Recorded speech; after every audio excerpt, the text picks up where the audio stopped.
الحمد لله نحمده ونستعينه ونستغفره ونؤمن به ونتوكل عليه ونعوذ بالله من شرور أنفسنا ومن سيئات أعمالنا من يهده الله فلا مضل له ومن يضلله فلا هادي له ونشهد أن لا إله إلا الله وحده لا شريك له ونشهد أن سيدنا وسندنا ونبينا وشفيعنا وحبيبنا وحبيب ربنا وطبيبنا وطبيب قلوبنا وأولانا ومولانا محمدا عبده ورسوله أما بعد فقد قال تبارك وتعالى في كلامه المجيد والفرقانه الحميد أعوذ بالله من الشيطان الرجيم بسم الله الرحمن الرحيم إن أول بيت وضع للناس للذي ببكة مباركا وهدى للعالمين فيه آيات بينات مقام إبراهيم ومن دخله كان آمنا ولله على الناس حج البيت من استطاع إليه سبيلا ومن كفر فإن الله غني عن العالمين وقال النبي صلى الله عليه وسلم بني الإسلام على 5 شهادة أن لا إله إلا الله وإقام الصلاة وإيتاء الزكاة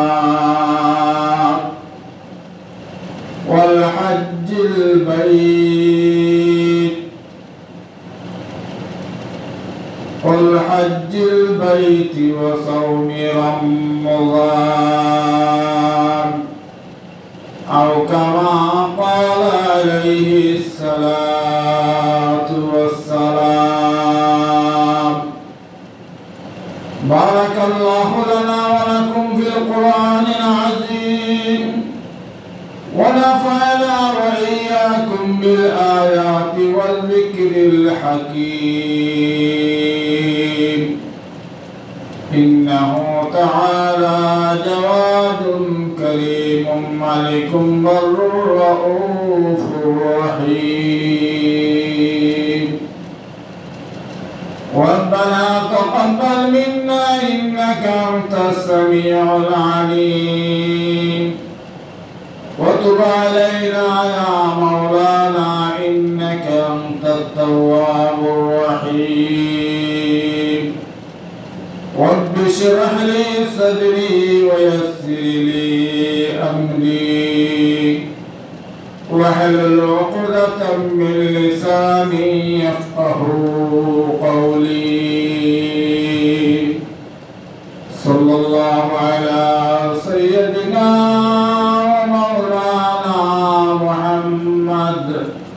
وعلى آله وصحبه وسلم صلى الله على سيدنا ومولانا محمد وعلى آله وصحبه وسلم أستغفر الله إن الله غفور رحيم أستغفر الله إن الله غفور رحيم سبحان الله وبحمده سبحان الله العظيم سبحان الله وبحمده سبحان الله العظيم لا إله إلا الله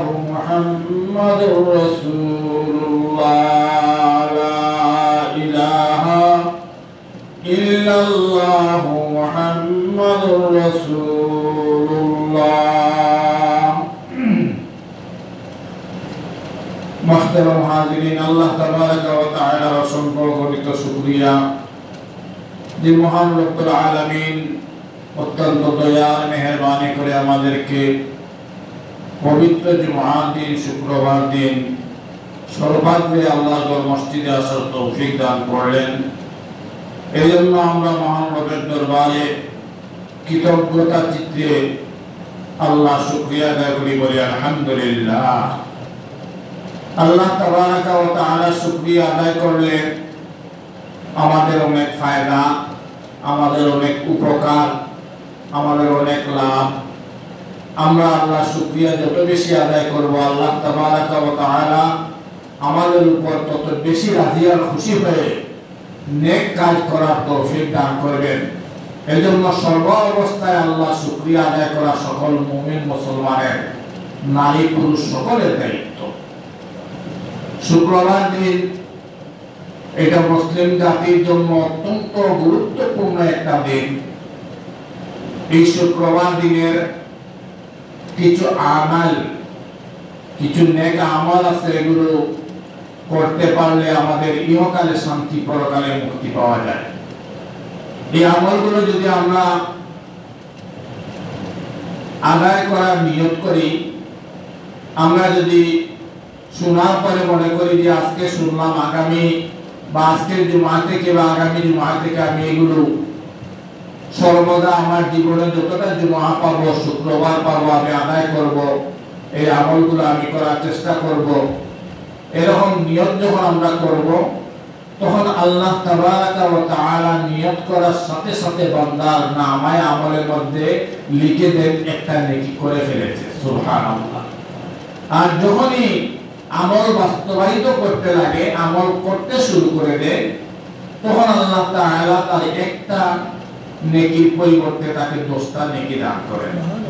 এমনকি 77, 70, 77, 700 নেকি পর্যন্ত একটা নেকিকে বাড়িয়ে দেন। সুবহানাল্লাহ। এইজন্য আমাদের উচিত আমরা যে কথাগুলো শুনি এগুলো আমলের নিয়তে শোনা। যে আমি যে কথাগুলো শুনলাম কোরআন হাদিস থেকে, উলামায়ে কেরামের মুখ থেকে, এগুলো যেন আমরা আমল করি। আজকে আমি আমার আয়াত প্রসঙ্গে আলোচনার আগে শুক্রবারের এই দু একটা আমল সম্পর্কে আপনাদেরকে বলতে চাই। যেমন বৃহস্পতিবার সন্ধ্যা যখন হয়, মাগরিবের আযান হয়, তখন থেকে শুক্রবার রাত্রি শুরু হয়ে যায়। অর্থাৎ আজকের দিনটা শুক্রবার দিন। আজকে যখন মাগরিবের ওয়াক্ত হবে তখন শনিবারের রাত্রি এসে যাবে, চন্দ্র মাসের আগে রাত্রি আসে। যার কারণে দেখছেন আপনারা রমজান মাসে আমরা যখনই চাঁদ দেখি তখন এই রাত থেকে তারাবি শুরু করে দেই, সেহরি খাওয়া শুরু করে দেই। আমরা রমজানের শুরুটা রাত্রের থেকে হয়, দিনের বেলায় আমরা রোজা রাখি। চন্দ্র মাসের আগে রাত্রি আসে, আর সূর্য মাসের দিকে ইংরেজি মাস, বাংলা মাস, এগুলোর দিনের হিসাব হয়। তো সেই হিসাবে বৃহস্পতিবারে যখন সূর্যাস্ত যায়, সূর্য যখন অস্ত যায়, তখন থেকেই শুক্রবার দিনের হিসাবটা শুরু হয়ে যায়। সেই হিসাবে শুক্রবারের আমরা যদি আমল করতে নিয়ত করি যে বৃহস্পতিবার রাত্রি থেকে আমরা শুক্রবারে আমল করতে শুরু করি, তাহলে আমাদের এইটাই হবে সবচেয়ে পারফেক্ট এবং সবচেয়ে একেবারে নিখুঁত নির্ভেজাল, যে আমরা নিয়ত করলাম আগামী বৃহস্পতিবারে মাগরিবের পর থেকে শুক্রবারে আমল শুরু করে দিব। কি আমল করব? আমল আমরা করব সবচেয়ে গুরুত্বপূর্ণ আমলের মধ্যে দু একটা আমলের কথা বলি। এই আমলগুলো হচ্ছে উম্মতের জন্য এতই ফায়দা করে, এতই উপকারী। একটা আমল হলো রাসূল করিম সাল্লাল্লাহু আলাইহি ওয়াসাল্লাম উম্মতদেরকে শিক্ষা দিয়েছেন যে শুক্রবারে তোমরা বেশি বেশি করে দুরূদ পড়ো। সুবহানাল্লাহ। কি করো? বেশি বেশি করে দুরূদ পড়ো। হাদিস শরীফের মধ্যে এসেছে আল্লাহর নবী সাল্লাল্লাহু আলাইহি ওয়াসাল্লাম বলেন যে সারা জীবনে আপনি দুরূদ পড়বেন, সারা বছরই দুরূদ পড়বেন, সারা মাস পড়বেন, সারা সপ্তাহ পড়বেন, কিন্তু বেশি করে দুরূদ পড়বেন দুইটা দিন, একটা হচ্ছে সোমবার দিন আর একটা হচ্ছে শুক্রবার দিন। এই শুক্রবারের সবচেয়ে শ্রেষ্ঠ আমলের মধ্যে একটা আমল হচ্ছে দুরূদ। দুরূদ পড়লে কি হয়? নবীজি বলেছেন যে একদল ফেরেশতা আছে, তারা ভ্রমণ করতে থাকে, আর তারা যখনই শুনেন যে অমুকের ছেলে অমুক অমুক জায়গায় সিলেট জেলার অন্তর্গত অমুক থানা অমুক গ্রামে অমুক মসজিদে বা অমুক মহল্লা অমুকের ছেলে অমুক সে দুরূদ পড়ছে, তখন আল্লাহ নবী বলেন যে এই ফেরেশতারা আমার কাছে গিয়ে পৌঁছে দেন আল্লাহর হুকুমে যে ওগো নবীজি, আপনার উম্মত অমুকের ছেলে অমুক আপনার উপর দুরূদ পাঠ করেছে। সুবহানাল্লাহ। দুরূদটা কি পড়বেন, কখন পড়বেন? যে কোনো সময় পড়তে পারেন। দুরূদ পড়তে ওযু লাগে না, যে আমি ওযু করতে হলে কোরআন শরীফ তেলাওয়াত করব এরকম না। আপনি আলা ওযুতে পড়তে পারেন, শুয়ে পড়তে পারেন, হেঁটে হেঁটে পড়তে পারেন, বসে বসে পড়তে পারেন, আপনি কাজের ফাঁকে ফাঁকে পড়তে পারেন। মান সাল্লা আলাইয়া ওয়াহিদাতান সাল্লাল্লাহু আলাইহি আশারা। রাসূল করিম সাল্লাল্লাহু আলাইহি ওয়াসাল্লাম বলেন, যে ব্যক্তি আমার উপর একবার দুরূদ পড়ল, আল্লাহ তাবারাকা ওয়া তাআলা আমার এই উম্মতের উপর 10টা রহমত নাযিল করেন। 10টা রহমত নাযিল করেন। চিন্তা করেন, একটা রহমত পেলেই তো আমরা, আল্লাহর তো রহমত অবশ্যই আমরা পাইতেছি, না পেলে আমরা এই দুনিয়াতে কিভাবে আছি, বেঁচে আছি? আল্লাহর রহমত ছাড়া তো আর কোনো উপায় নেই। চিন্তা করেন, একবার যদি আপনি নবীর উপর দুরূদ পড়েন, আপনাকে আল্লাহ তাআলা 10টা রহমত দিয়ে পুরস্কৃত করবেন। এখন দুরূদ কিভাবে পড়বেন? মনে করেন আমি বৃহস্পতিবারে মাগরিবের নামাজ পড়লাম, এশার নামাজ পড়লাম, বিছানায় শুইতে গেলাম, এই মোবাইল, ফেসবুক, ইউটিউব, কি এই ভাইবার, হোয়াটসঅ্যাপ, এগুলো মানে ইন্টারনেট, এগুলো না চালাইয়া যদি আমি বিছানায় শুয়ে শুয়ে দুরূদ পড়ে নিয়ত করলাম আমি আজকে 1000 দুরূদ পড়ব, সুবহানাল্লাহ, বা আমি নিয়ত করলাম 100 দুরূদ পড়ব, বা আমি নিয়ত করলাম আজকে রাতে আমি রাতের ভিতরে 500 দুরূদ পড়ব। এই দুরূদটা যদি আমি নিয়ত করে তাসবিহ হাতে নিয়ে বা অগণিত, গোনার দরকার নেই, আমার গোনায় পড়ে অসুবিধা নেই, একটা উৎসাহ আসার জন্য আমি তাসবিহ নিলাম, নিয়ত করলাম আজকে আমি এই জুমাতে, আগামী জুমাতে আমি 500 দুরূদ পড়ব। তাহলে দেখবেন আপনি একবার পড়ে দেখেন যে আল্লাহ তাবারাকা ওয়া তাআলা আপনাকে দুনিয়া আখিরাতের সকল মঙ্গল দান করবে। দুরূদটা কোন দুরূদ পড়বেন? দুরূদ পড়বেন আপনি সবথেকে শ্রেষ্ঠ দুরূদ, হাদিসে যে দুরূদকে বলা হয়েছে সেটা হচ্ছে দুরুদে ইব্রাহিমি। দুরুদে ইব্রাহিমি যে দুরুদটা আমরা নামাজের মধ্যে পড়ি, আল্লাহুম্মা সাল্লি আলা মুহাম্মাদ ওয়া আলা আলি মুহাম্মাদ কামা সাল্লাইতা আলা ইব্রাহিম ওয়া আলা আলি ইব্রাহিম ইন্নাকা হামিদুম মাজিদ। আল্লাহুম্মা বারিক আলা মুহাম্মাদ ওয়া আলা আলি মুহাম্মাদ কামা বারাকতা আলা ইব্রাহিম ওয়া আলা আলি ইব্রাহিম ইন্নাকা হামিদুম মাজিদ। এখন যদি বলেন হুজুর এটা তো লম্বা দুরূদ, এটা 500 বার 100 বার পড়ব কিভাবে? আপনি কমে পড়েন, অসুবিধা নেই। যদি মনে করে যে এইটা বেশি লম্বা হয়ে গেছে, তাহলে কমপক্ষে সংক্ষিপ্ত দুরূদ আছে সাল্লাল্লাহু আলাইহি ওয়াসাল্লাম, সাল্লাল্লাহু আলাইহি ওয়াসাল্লাম, সাল্লাল্লাহু আলাইহি ওয়াসাল্লাম, এটা এই সংক্ষিপ্ত দুরূদটা পড়ে নেন। এইভাবে যদি আমরা শুক্রবারে নিয়ত করি যে আর কোনো আমল পারি আর না পারি, এই আমলটা আমি ইরাদা করে ফেললাম এবং নিয়ত করে ফেললাম ইনশাআল্লাহ এই জুমা থেকে আর আমার জীবনে যত জুমা আসবে আমি পরিত্যাগ করব না, এই আমল করেই ছাড়বো ইনশাআল্লাহ হাজার ব্যস্ততার মধ্যে, তাহলে দেখবেন আল্লাহ তাআলা আপনাকে দুনিয়া আখিরাতে অফুরন্ত নিয়ামত দিয়ে ভরপুর করে দিবেন। সুবহানাল্লাহ।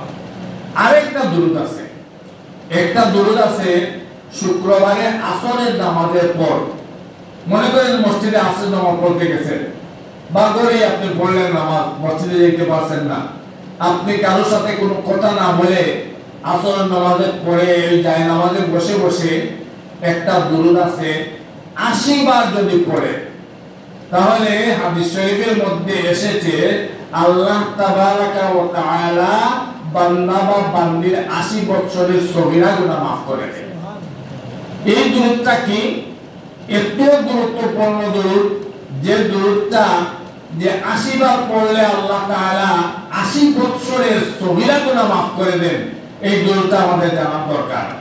এই দুরূদটা হলো আল্লাহুম্মা সাল্লি আলা মুহাম্মাদিন নাবিয়্যিল উম্মিয়্যি ওয়া আলা আলিহি ওয়া সাহবিহি ওয়া সাল্লাম। আল্লাহুম্মা সাল্লি আলা মুহাম্মাদিন নাবিয়্যিল উম্মিয়্যি ওয়া আলা আলিহি ওয়া সাহবিহি ওয়া সাল্লাম। এই দুরূদটা যদি আমরা না পারি তাহলে লিখে নিলে ভালো হয়, লিখে নিলে তো আমরা নিজে নিজে কয়েকবার পড়লেই মুখস্থ হয়ে যাবে। এই দুরূদটা যদি আপনি 80 বার আসরের নামাজের পরে, আসরের নামাজের পরে যায় নামাজে বসে কোনো কথা না বলে পাঠ করেন, হাদিস শরীফের মধ্যে এসেছে আকায়ে নামদার তাজদারে মদিনা বিশ্ব নবী মুহাম্মদুর রাসূলুল্লাহ সাল্লাল্লাহু আলাইহি ওয়াসাল্লাম বলেছেন যে 80 বছরের সগীরা গুনাহ আল্লাহ তাআলা মাফ করে দিবেন। তো বন্ধুরা, আমি যে কথাটা বলতে চাই যে আমরা আমল করার চেষ্টা করি। একটা আমল যদি আমরা করি, মনে করেন একটা আজকে দুরূদের কথা বললাম, এই আমলটা যদি আমি করতে শুরু করে দেই, তাহলে দেখবেন অন্যান্য আরো 99টা আমল আমার করতে সহায়ক ভূমিকা পালন করবে। একটা আমল শুরু করে দিলেই বাকি আমলগুলো আল্লাহ তাআলা আমাদের জন্য সহজ করে দিবেন। আমি আপনাদের সামনে যে আয়াতে কারিমা তেলাওয়াত করেছি, সেই আয়াত প্রসঙ্গে গত জুমাগুলোতে কথা বলতেছিলাম। আরো কিছু কথা আমাদের জানা দরকার যে ইন্না আউওয়ালা বাইতিন মুযিআ লিন-নাসি আল্লাযী বিবাক্কাতা মুবারাকান ওয়া হুদাল লিল আলামিন। এই যে ঘর সম্পর্কে আল্লাহ তাবারাকা ওয়া তাআলা বললেন যে পৃথিবীর সর্বপ্রথম ইবাদতের ঘর হচ্ছে যেটা মক্কায় অবস্থিত। এই ঘরের ইতিহাস সম্পর্কে আলোচনা করতেছিলাম। আমাদের নবী বিশ্ব নবী মুহাম্মদুর রাসূলুল্লাহ সাল্লাল্লাহু আলাইহি ওয়াসাল্লামের যে জীবনের সম্পূর্ণ সিরাত এবং বিভিন্ন ধরনের ঐতিহাসিক পটভূমি এই ঘরের সাথে সম্পৃক্ত রয়েছে, সেই প্রসঙ্গে আমাদের জানার দরকার। যদিও এটা নূহ আলাইহিস সালাম এক সময় নির্মাণ করেছেন, ফেরেশতারা এক সময় প্রথমে নির্মাণ করেছেন, এরপরে আদম আলাইহিস সালাম, এরপরে আপনার নূহ আলাইহিস সালাতু ওয়াস সালাম, সর্ব ইব্রাহিম ইসমাঈল আলাইহিস সালাতু ওয়াস সালাম, এইভাবে বিভিন্ন সময়ে যা সংস্কার হয়েছে আমাদের নবী বিশ্ব নবী সাল্লাল্লাহু আলাইহি ওয়াসাল্লামের এই ঐতিহাসিক কিছু স্মৃতিচারণের এই ঘরের সাথে জড়িয়ে আছে। যেমন মনে করেন কাবা শরীফ, যেটা এই কাবা শরীফের এক কোণে অবস্থিত একটা পাথর আছে, যে পাথরের নাম হজরে আসওয়াদ। এই পাথরের নাম হজরে আসওয়াদ। হজরে আসওয়াদ কি? হজর মানে পাথর আর আসওয়াদ মানে কালো। আরবিতে হজর মানে পাথর আর আসওয়াদ মানে কালো। যেমন আহমার লাল, সফেদ সাদা, এইভাবে আরবি বিভিন্ন শব্দের অর্থ আছে, বাংলাতেও তো বিভিন্ন শব্দের অর্থ থাকে। তো এই হজরে আসওয়াদ শব্দের অর্থ হচ্ছে কালো পাথর। কালো একটা পাথর আছে বায়তুল্লাহর কাছে। বায়তুল্লাহ মানে আল্লাহর ঘর, বায়তুল মানে ঘর, আর বায়তুল্লাহ আল্লাহর ঘর। ওইটা আল্লাহর ঘর, কাবা শরীফ এটা আল্লাহর ঘর।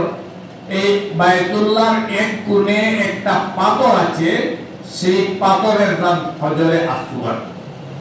কুরাইশরা যখন এই ঘর একবার নির্মাণ করতে চাইল, তখন তারা এই হজরে আসওয়াদ, এই পাথরটা, কালো পাথরটা, এই পাথরেরও একটা ইতিহাস আছে। ওইটা জান্নাত থেকে এসেছে, বেহেশতের থেকে এসেছে। এই জন্য দুনিয়ার মধ্যে যদি কোনো মানুষ যে বেহেশতের কোনো জিনিস দেখতে যায় সচক্ষে, সেজন্য ওই হজরে আসওয়াদ দেখে ফেলে। সুবহানাল্লাহ।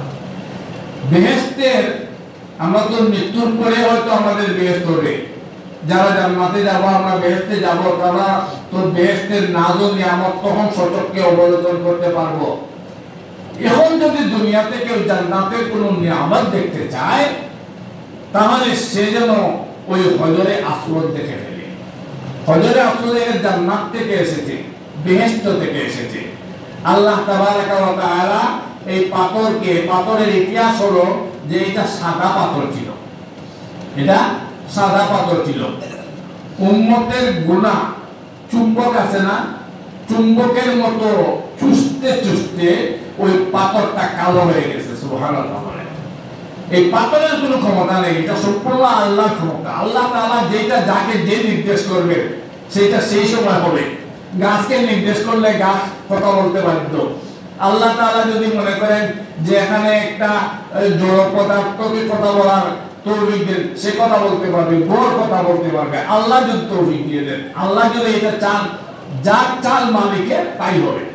তো ওই হজরে আসওয়াদটা, ওইটা বেহেশত থেকে আল্লাহ তাআলা দুনিয়াতে দিয়েছেন আমাদের নবী করিম সাল্লাল্লাহু আলাইহি সাল্লামের উম্মতের গুনাহ চুষতে চুষতে ওই হজরে আসওয়াদে চুমু খাওয়ার জন্য হাজিরা হুড়মুড়ে খেয়ে যে অবস্থা হয়, মানে এখানে পুলিশ নিরাপত্তা কর্মীরা আছে, তারপরও তারা কন্ট্রোল করতে পারে না। কারণ মানুষের তা চায় তার জীবনে একবার এখানে গেছে, এই পাথরটা যেন চুমো খায়। হ্যাঁ, কালো একটি হেজাব আছে বায়তুল্লাহর উপরে, নির্মিত হেরম শরীফ বিবিধ পাথরে। খোদার কসম নূর ছাড়া কিছুই নাহি, আমি কি বলিব আর। মনে আশা পূর্ণ হবে বায়তুল্লাহ গিয়ে যাও। এই জন্য সর্বদা আল্লাহর কাছে চাইবেন, হে আল্লাহ, আমি যেন আমার জীবনে একবার বায়তুল্লাহ চত্বরে আমি তওয়াফ করতে পারি, হজরে আসওয়াদে যেন আমি চুমু খাইতে পারি। হায় আল্লাহ, আমি যেন জীবনে একবার সাফা মারওয়া সাই করতে পারি, মিনা মুজদালিফা আরাফা দেখতে পারি। হে আল্লাহ, আমি যেন জাবালের রহমত দেখতে পারি, জাবালের নূর দেখতে পারি, জাবালের সুর দেখতে পারি। আয় আল্লাহ, যেখানে আপনার নবী সিজদা দিয়েছেন, আমি যেন সেই মাকামে ইব্রাহিমে একবার সিজদা দিতে পারি, আমি যেন জমজমের সেই পানি পান করতে পারি। চাইতে থাকবেন আল্লাহর কাছে। আসসালামু মিন্নি ওয়াল ইতমামু মিনাল্লাহ, আপনি চাইতে থাকেন আল্লাহ তাআলা একদিন আপনার মনে আশা পূর্ণ করবেনই করবেন ইনশাআল্লাহ, ইনশাআল্লাহ। তো এই হজরে আসওয়াদটা বেহেশত থেকে দুনিয়াতে আল্লাহ তাআলা দিয়েছেন, আর ওই পাথরে হাজিরা চুমু খায়, আল্লাহ তাআলার নির্দেশে ওই পাথর মানুষের গুনাহকে চুষতে থাকে চুম্বকের মতো। এইজন্য সাদা পাথরটা কালো হয়ে গেছে, এটার নাম হজরে আসওয়াদ, কালো পাথর। কুরাইশরা যখন কাবা শরীফ সংস্কার বা নির্মাণ করতে লাগলো, তখন তাদের মধ্যে গোত্রীয় দ্বন্দ্ব লেগে গেল। কয়েক গোত্র, এই দেশের না আমাদের পঞ্চায়েতে থাকে এই এর গোষ্ঠী, অমুকের এক গোষ্ঠী, অমুক মাতবরের গোষ্ঠী, এইভাবে বিভিন্ন গোত্রে তারা বিভক্ত ছিল। তারা আরম্ভ করে দিল যে এই পাথরটাকে নিয়ে সেই জায়গায় স্থানান্তরিত করবে। এটা মারাত্মক ধরনের একটা দ্বন্দ্বে রূপ নিল, যে এটা মারামারি পর্যায়ে গেল। এরা বলতেছে আমরা নিব, তারা বলতেছে না আমরা নিব, আরেক দল বলতেছে আমরা নিব। এই নিয়ে বিরাট দ্বন্দ্ব শুরু হয়ে গেল। এখন এই পাথর নিয়ে মারামারি, সংঘর্ষ, হানাহানি, কাটাকাটির পর্যায়ে চলে গেছে। যে কাবা শরীফের এই স্থানে পাথরটা নির্মাণ করার পরে তো তা স্থানান্তরিত করতে হবে, সেই জায়গায় নিতে হবে, এটা কে নিবে? তখন তারা বলল আমাদের মাঝে একজন আছে মুহাম্মদ আল আমিন, যাকে বলি আমরা বিশ্বাসী বলি। আল আমিন বিশ্বাসী, আমাদের নবীর উপাধি, যিনি কখনো জীবনে একটা কথাও মিথ্যা বলেননি, সুবহানাল্লাহ বলেন। এমন এক ব্যক্তি যাকে আল্লাহ তাআলা তো নিষ্পাপ করেই দুনিয়াতে প্রেরণ করেছেন। তো সেই ছোট্টবেলা থেকেই এই কাফেররা তাকে দেখে বলতো যে এইটা তো একটা ব্যতিক্রমী ছেলে, কারণ মানুষ উলঙ্গ থাকে, আর মুহাম্মদ কোনোদিন তার কাপড় খুলে না। কাবা শরীফ যখন নির্মাণ হয়, এই কাবা শরীফের একবার পাথর নেওয়ার জন্য রাসূল করিম সাল্লাল্লাহু আলাইহি সাল্লামের লুঙ্গি মোবারক বা কাপড় খুলে চাচা আবু তালেব, এরকম কথা আছে, পাথর নিয়েছিলেন, তিনি অজ্ঞান হয়ে পড়ে গিয়েছিলেন। সুবহানাল্লাহ। মানে আল হায়াউ শুরবাতুন মিনাল ঈমান, লজ্জাটা ঈমানের একটা গুরুত্বপূর্ণ অঙ্গ। যার লজ্জা নাই তার ঈমান নাই। এখন দেখবেন আমাদের সমাজে অনেক ইয়াং ছেলেপেলেরা, ইয়াং বলবো কি, অনেক বয়স্ক লোকেরা ওয়েস্টার্ন কালচারে নিজেকে গড়ে তুলে হাফ প্যান্ট পরে, পরে না? হাফ প্যান্ট পরে, হাফ প্যান্ট পরে মানে হাঁটু পর্যন্ত যে দেখে রাখা ফরজ, এতটুকু তার গাঁথতে হবে, এই কথাটুকুই জানে না। এই আফসোসের বিষয়, মুসলমান এইটুকু জানে না যে হাঁটু পর্যন্ত পুরুষের সতর দেখে রাখা ফরজ। আর হাফ প্যান্ট বানায় না, তার হাঁটুর নিচে বানাইলে অসুবিধা কি? হাঁটুটা দূরে থাকুক, যতটুকু দেখে রাখা ফরজ ততটুকু দেখে রাখো, অসুবিধা কি? কিন্তু না, দেখবেন অনেক জেন্টলম্যান বা বিশেষ করে আমাদের লন্ডনের অনেকটা আসে, সিলেট তো লন্ডনই বেশি, অনেকরা যখন দেশে আসে হাফ প্যান্ট পরে, বোঝা যায় যে এদের লজ্জা সরম কিছু নেই। অথচ এই জামা কাপড় এগুলোই তো লজ্জা ঢেকে রাখার জন্য, এইগুলো মানুষের সামনে উলঙ্গ করার জন্য না। পশু পাখির কোনো কাপড় থাকে না, ওই যে ছাগল আসতেছে দেখেন, এদের গায়ে জামা আছে না, কারণ কি? লজ্জা নামক শব্দের সাথে এদের কোনো পরিচয় নেই। কিন্তু আশরাফুল মাখলুকাত, সে যদি নিজের লজ্জাটুকু বুঝে না, তাহলে উলাইকা কাল আনআম বাল হুম আযাল, এদেরকে এই চতুষ্পদ জন্তুর চাইতে আরো নিকৃষ্ট আল্লাহ তাআলা বলেছেন। এইজন্য লজ্জাটা ঈমানের ভূষণ, লজ্জাটা মানুষের ঈমানের অঙ্গ। লজ্জা রাখবেন, লজ্জা খুব গুরুত্বপূর্ণ একটা বিষয়। তো রাসূল করিম সাল্লাল্লাহু আলাইহি সাল্লাম অত্যন্ত লাজুক প্রকৃতির, লজ্জিত থাকতেন, যেন মানে খুব বাকির মানুষ, এমন মানুষ যেন পৃথিবীতে আর নেই, পৃথিবীতে তো নেই, কিয়ামত পর্যন্ত আসবে না। তো তারা বলল আমাদের এখানে একটা ছেলে আছে মুহাম্মদ, আব্দুল্লাহ ছেলে, মুহাম্মদ ইবনে আব্দুল্লাহ। এই আব্দুল্লাহ ছেলে মুহাম্মদকে যেহেতু আমরা সবাই ভালোবাসি, তার চরিত্র ভালো, আখলাক ভালো, সত্য বলে, মিথ্যা কখনো বলে না, তাকে এনে আমরা এটা ফয়সালা করি, তখন আমাদের দ্বন্দ্ব নিরসন হয়ে গেল। আমাদের এই যে হানাহানি মারামারি কাটাকাটির যে একটা বিষয় দেখা দিয়েছে, সমাজে বিশৃঙ্খলা দেখা দিয়েছে, এটা সেরে ফেললাম। আমরা মুহাম্মদকে এনে আমরা এটা জিজ্ঞেস করি কিভাবে কি করা যায়।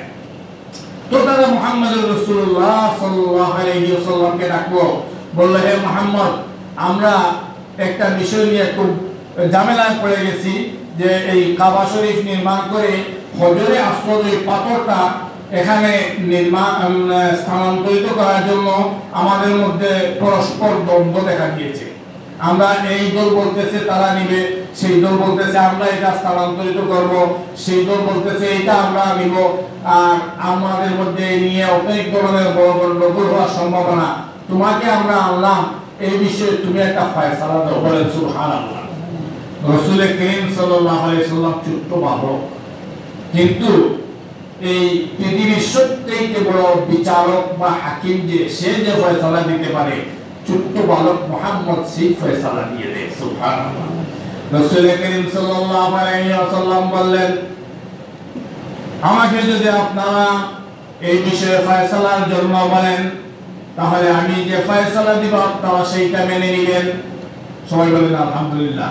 তুমি যে ফয়সালা দাও, কেউ ভাবতেছে হয়তো তিনি ফয়সালা দিবেন ওই পুত্র নিবে, অথবা তিনি বলবেন সেই পুত্র নিবে, ওই পুত্র পাথরটা এখান থেকে তুলে নিয়ে স্থানান্তরিত করে সেই জায়গায় স্থাপিত করবে, এইরকম ভাবতেছেন। দেখেন নবী করিম সাল্লাল্লাহু আলাইহি সাল্লাম তখন একটা চাদর বিছাইলেন। সুবহানাল্লাহ বলেন। চাদর বিছাইয়া আল্লাহ নবী ওই পাথরটা নিজ হাতে চাদরের মধ্যে তুললেন। সুবহানাল্লাহ।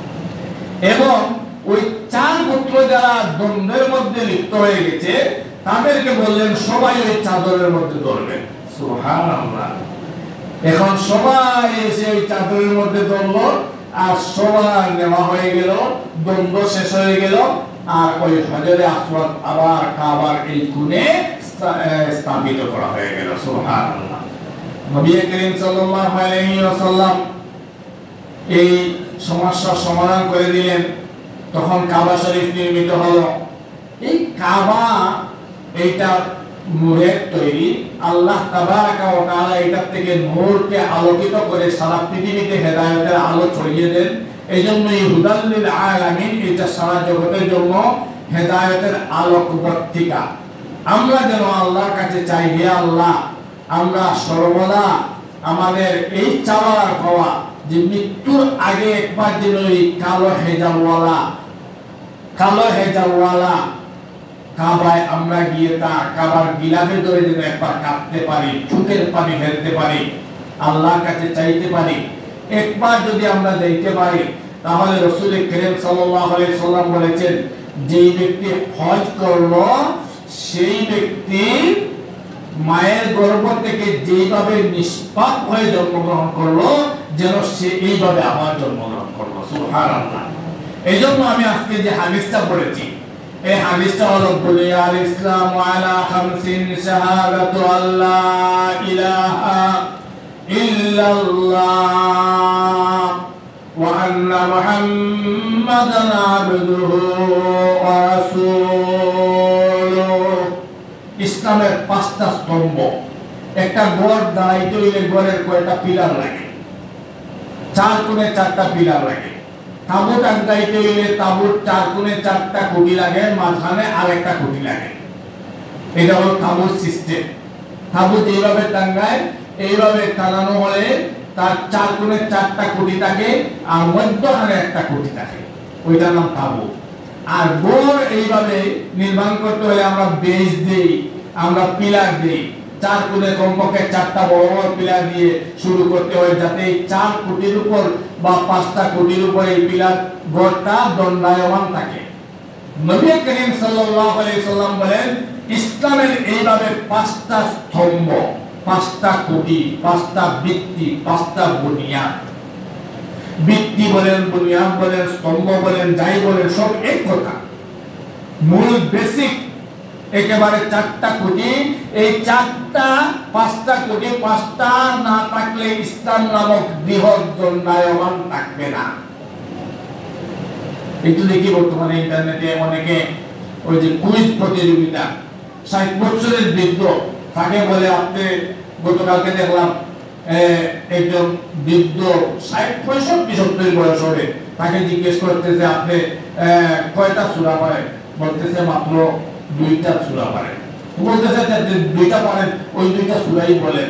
তো একটা বলতেছে মানে ইংরেজিতে পড়তেছে, ইংরেজি মানে বুঝছে, আরবি তো আরবি পড়ার মানে কিভাবে যে কি পড়তেছে নিজেই জানে। এই অবস্থা আমাদের, যে আমরা মুসলমানরা কমপক্ষে নামাজ পড়তে হলে 4টা সূরা সহি শুদ্ধ করে শিক্ষা করা ফরজ। ওইটা আমার জন্য যেভাবে আপনার জন্য যেভাবে হুজুরে শুধু পড়বে, আপনি সুন্নত নামাজ পড়বেন না, সুন্নত জামাতে হয় না। সুন্নত নামাজ পড়তে হলে দেখেন 4টা রাকাতে 4টা সূরা ফাতিহার পরে 4টা কিরাত পড়তে হয়।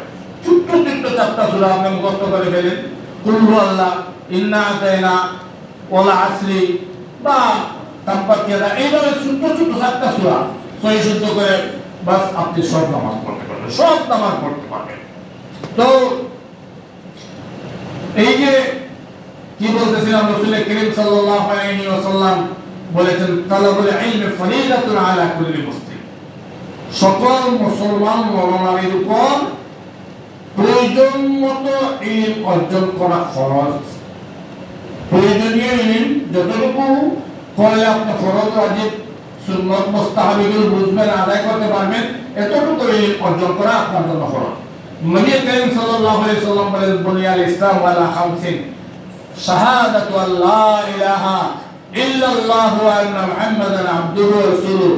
ইসলামের 5টি স্তম্ভ, তার মধ্যে মূল স্তম্ভ হলো আপনি শাহাদা পড়া বা স্বীকার করা আল্লাহর ওয়াহদানিয়তের, আশহাদু আল্লা ইলাহা ইল্লাল্লাহু ওয়াহদাহু লা শারীকা লাহু ওয়া আশহাদু আন্না মুহাম্মাদান আবদুহু ওয়া রাসূলুহু। আল্লাহ এক আর নবী মুহাম্মদুর রাসূলুল্লাহ সাল্লাল্লাহু আলাইহি সাল্লাম আল্লাহর শেষ এবং সর্বশ্রেষ্ঠ নবী রাসূল।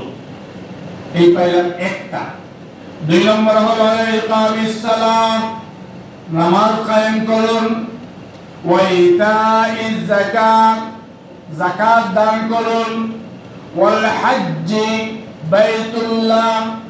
বাইতুল্লাহ হজ করুন, ও সাওমি রমজান, রমজান মাসে রোজা রাখুন। ঈমান, নামাজ, যাকাত, রোজা, হজ, 5টা। এখন এই 5টার মধ্যে আসুন নামাজ আর রোজা, ওইটা হচ্ছে দৈহিক ইবাদত, শারীরিক ইবাদত। যেমন আমরা নামাজ পড়ি আমাদের শরীর দিয়ে, রোজা রাখি আমাদের শরীর দিয়ে। আর যাকাত আর হজ, এই 2টা ইবাদত হচ্ছে মালের ইবাদত, টাকার ইবাদত। কারণ টাকা না থাকলে আপনি হজে দিতে পারবেন না, টাকা না থাকলে আপনি কুরবানি দিতে পারবেন না, টাকা না হলে আপনি যাকাত দেওয়ার দরকার নাই। তাই বোঝা গেল যে